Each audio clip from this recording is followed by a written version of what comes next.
your first question. I'll give you a shot. Gotta do a good one though. Coming from Connecticut, my grandfather was an active sub-vet. Active what?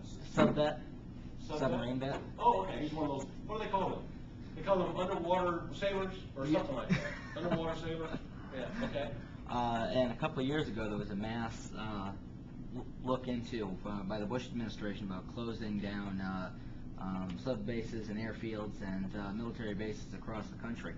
And on the one hand, they're great for the local economy, but on the other hand, a lot of them are outdated. Where do you stand on closing down bases that are no longer necessary, but provide the only economy that these areas have? Well, I'll leave that really to the BRAC committees, which talked about baseline and closure. I'll leave that to the Defense Department. You got guys who've got the access to all the numbers, and they can crunch the numbers, they can determine which is best. I think I just leave it to them, to be honest with you. But I mean, where do you draw the line between economics and? The federal government should not be in the business of deciding where they're going to place military bases on what state wants. They need to make it they need to be in the business of deciding for the country which bases to have to support our country. Now you find that you'll see a lot of bases now move down to the southern portion of the United States. There's a lot of reasons for that. One is economic. It's a lot cheaper to have a base in Texas than it is in Denver, or not Denver, but Boston, because we have Fort Evans up there, right? Very expensive.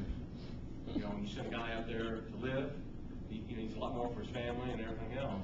Well, they move all that to Fort Wagata, right? And it's a lot cheaper to live in Wachula, a lot cheaper to live down there.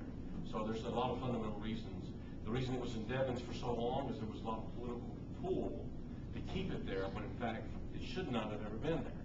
They should have moved it long before. So when you have politicians that have a lot of power, sometimes they put things in areas that don't make a lot of sense. I think that's probably why we have Johnson Space Center in Texas. Does that make a lot of sense? I mean, they did. It was for political reasons. Everybody knew it at the time, but it seems like that should be probably Florida. We can't get